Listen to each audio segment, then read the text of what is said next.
மகளே என் மருமகளே அடுத்த வர எபிசோடில் பார்த்திங்க அப்படின்னா துளசி பார்த்திங்க அப்படின்னா இந்த மாதிரி அவங்க ஹஸ்பண்ட் இறந்து போயிருந்த அந்த ஹஸ்பண்டோட ஃபோட்டோக்கு பார்த்திங்க அப்படின்னா மாலை வந்து போட்டுட்ருப்பாங்க. அந்த முத்துவேலுக்கு மாலை போட்டுட்ருக்கும் போது கீழே உள்ள விளக்கில் அவங்க சேரீ பட்டு எரிய ஆரம்பிச்சிடும். இதை கூட கவனிக்காமல் அவங்க மாலை போட்டுட்ருப்பாங்க. ஆனால் அவங்க சேலையில் விளக்கு பட்டு எரியறது பார்த்திங்க அப்படின்னா சின்ன தம்பி பார்த்து ரொம்பவே கத்துவாங்க. ஐயோ சேலையில் நெருப்பு பிடிச்சிருச்சுமா அப்படின்னு சொல்லிட்டு கத்துவாங்க. உடனே பார்த்திங்க அப்படின்னா அவங்களும் என்ன பண்ணுறதுன்னு தெரியாமல் துளசியும் பார்த்திங்க அப்படின்னா வேகமாக கீழே இறங்கி நெருப்பை அணைக்க ட்ரை பண்ணுவாங்க. அதுக்கப்புறம் சின்ன தம்பி அவங்க சட்டையை கழட்டி பார்த்திங்க அப்படின்னா அந்த நெருப்பை வந்து அணைப்பாங்க. இதை வந்து பார்த்திங்க அப்படின்னா அந்த வீட்டில் உள்ள ஆம்பளைங்களாம் பார்த்துருவாங்க. பார்த்துட்டு இந்த மாதிரி வந்து அபிராமி நாச்சியார்கிட்ட இவன் வந்து துளசிக்கிட்ட தப்பாக நடக்க முயற்சி பண்ணியிருக்கான் அப்படின்னு சொல்லுவாங்க. அதுக்கப்புறம் சின்ன தம்பி வந்து என்ன நடந்துச்சுன்னு சொல்ல வருவாங்க. அதை கூட அபிராமி நாச்சியார் காதில் வாங்காமல் சின்ன தம்பியை பார்த்திங்க அப்படின்னா அரைஞ்சிருவாங்க.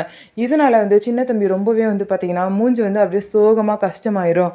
அதுக்கப்புறம் எதுக்கத்த சின்ன தம்பி அரைஞ்சிங்க, இந்த மாதிரி என் சேலையில் நெருப்பு பட போணுச்சு, அதை தான் வந்து சட்டையை வச்சு சின்ன தம்பியை வந்து அணைச்சாங்க அப்படின்னு சொல்லிட்டு துளசி எல்லா உண்மையும் சொன்னதுக்கப்புறம் தான் என்ன நடந்துச்சு அப்படிங்கிறதே அபிராமி நாச்சியாருக்கு தெரிய வரும்.